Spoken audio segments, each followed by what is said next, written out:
Mes chères sœurs, mes chers frères, salam alaikum wa rahmatullahi ta'ala wa barakatuh. Bienvenue au 25e jour du mois de Ramadan et donc le 25e quiz du mois de Ramadan. J'espère que vous êtes en train de l'apprécier jour après jour et j'espère aussi que ça vous permet d'enrichir vos connaissances religieuses. Allons-y aux questions maintenant.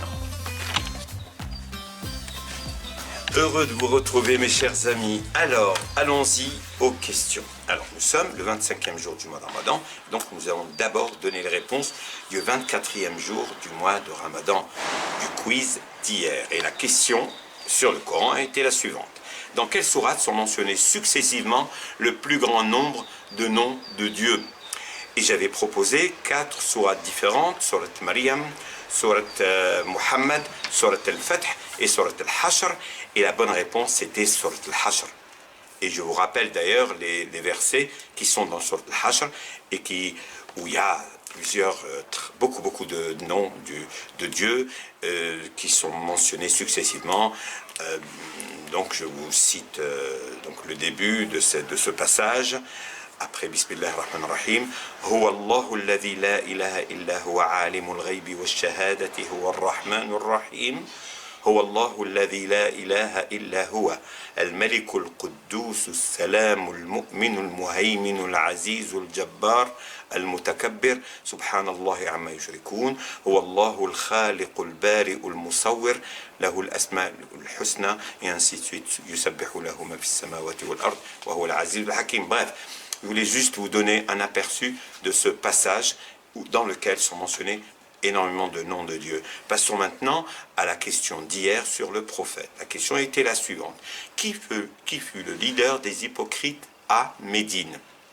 Il y avait des hypocrites à Médine, mais il y en avait un qui était la plaque tournante des hypocrites. Et je vous avais proposé 4 personnages, Safwan ibn Umayya, Huwaytab, Mukraz ibn Hafs et Abdullah ibn Ubay ibn Saloul. Et la personne concernée, c'est bien Abdullah ibn Ubay ibn Saloul. Passons maintenant à aux questions du 25e jour du mois de Ramadan, donc d'aujourd'hui. Le quiz d'aujourd'hui, donc le 25e jour du mois de Ramadan. La question sur le Coran est la suivante.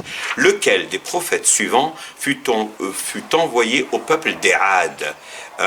Lequel des prophètes suivants fut envoyé au peuple des Ad? Alors je vous propose 4 noms. As-Shu'aib alayhi salam, As-Hud alayhi salam, As-Salih alayhi salam, As-Ilyas alayhi salam. Je vous fais confiance pour faire vos petites recherches et contribuer et me donner la bonne réponse dans la rubrique des commentaires. Je compte sur vous. Passons maintenant à la question sur la vie du prophète sallallahu alayhi wa sallam. C'est la suivante. Alors, parlons donc de la question sur la vie du prophète. Quel fut l'élément déclencheur de la bataille de Uhud? Vous savez que la bataille de Uhud est venue après la bataille de Badr. La bataille de Badr qui a vu, malgré leur nombre limité, en comparaison au nombre des mécréants, les musulmans ont gagné cette bataille, donc la bataille de Badr. Donc, alors maintenant, il y a eu après la bataille de Uhud. Mais quel fut l'élément déclencheur de la bataille de Uhud? Je vous propose 4 réponses possibles. Est-ce la déportation des musulmans qui sont restés à la Mecque? Première possibilité. Ils ont été déportés. Est-ce ça? Deuxième possibilité, la volonté des musulmans d'islamiser la Mecque. Est-ce que la volonté des musulmans d'islamiser la Mecque a entraîné cette bataille? Je ne sais pas, à vous de voir. Troisième possibilité, le désir de revanche des Mécois après leur défaite à la bataille de Badr. Est-ce parce qu'ils ont perdu la bataille de Badr qu'ils voulaient absolument prendre leur revanche? C'est la troisième possibilité. Et enfin, la 4e possibilité, la destruction par les Mécois de tous les biens des musulmans à la Mecque. Est-ce que le fait que les musulmans, les non-musulmans ont saboté, ont détruit les biens des musulmans à la Mecque, je ne vous dis pas que ça s'est produit, mais je vous dis, c'est une possibilité. Donc, de la destruction par les Mécois de tous les biens des musulmans à la Mecque. Donc, réfléchissez. c'est pas si compliqué que ça pour trouver la bonne réponse. Vous pouvez la trouver par plusieurs sources. En tout cas, je compte sur vous. Je sais que vous êtes perspicace et vous avez envie d'apprendre. Donc, enrichissons notre culture religieuse. Je compte sur vous. Si vous trouvez la bonne réponse, n'hésitez pas à me la suggérer et me la mettre dans la rubrique des commentaires.